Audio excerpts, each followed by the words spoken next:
যে যত পরিশ্রম করবে তার ফল তত ভালো। তো আমি রিসেন্টলি জেএফটি পরীক্ষা দিয়েছি, আলহামদুলিল্লাহ আমি উত্তীর্ণ হয়েছি। তাদের এই অক্লান্ত পরিশ্রমের কারণেই আমরা আজ এত দূরে উত্তীর্ণ হয়েছি। আমাদেরকে ফ্ল্যাশ কার্ডের মাধ্যমে কাঞ্জি শেখানো হয়, ফ্ল্যাশ কার্ডের মাধ্যমে ভোকাবুলারি শেখানো হয়, প্লাস গ্রামারটা ফ্ল্যাশ কার্ডের মাধ্যমে শেখানো হয়। আসসালামু আলাইকুম, আমি মোহাম্মদ আবদুল্লাহ সরকার। আমি বিগত 2.5 থেকে 3 মাস আগে জাপান বাংলা ব্রিজ রিক্রুটিং এজেন্সির সাথে যুক্ত হই। তো এনাদের অক্লান্ত পরিশ্রম প্লাস আমার নিজেরও অক্লান্ত পরিশ্রম ছিল। তো আমি রিসেন্টলি জেএফটি পরীক্ষা দিয়েছি, তো আলহামদুলিল্লাহ আমি উত্তীর্ণ হয়েছি।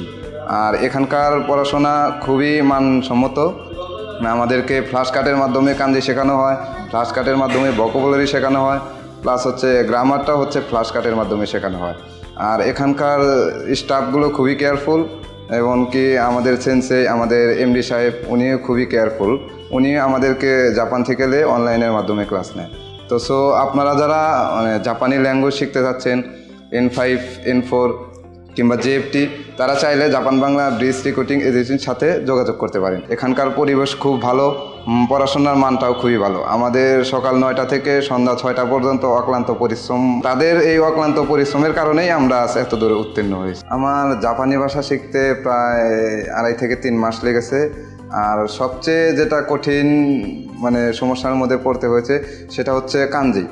তো কাঞ্জিটা কঠিন সমস্যার মধ্যে পড়ছিলাম, তো বাট তারা এইখান থেকে আমাদেরকে ফ্ল্যাশ কার্ডের মাধ্যমে কাঞ্জি শেখানোর কারণে আমরা খুব দ্রুত শিখতে পেরেছি। তো সেটাও আমাদেরকে খুব সলভলি শেখা হয়েছে আমাদের। That's it. এখানে আর কঠিন কোনো বিষয় নাই যদি এখানে কেউ আসে। যে যত পরিশ্রম করবে তার ফল তত ভালো। মিনিমাম প্রতিদিন 6 থেকে 7 ঘন্টা 8 ঘন্টা স্টাডি করলে আশা করি ইনশাল্লাহ ভালো কিছু করতে পারবে সে। আমি জাপানে যাওয়ার জন্য অক্লান্ত পরিশ্রম করেছি, সেই কারণে আমি আজকে উত্তীর্ণ হতে পেরেছি। আমাদের সুমিত্র সেন্সেই অ্যান্ড মাসুদ সেন্সেই, তো ওনারা অক্লান্ত পরিশ্রম করেছে আমাদের জন্য।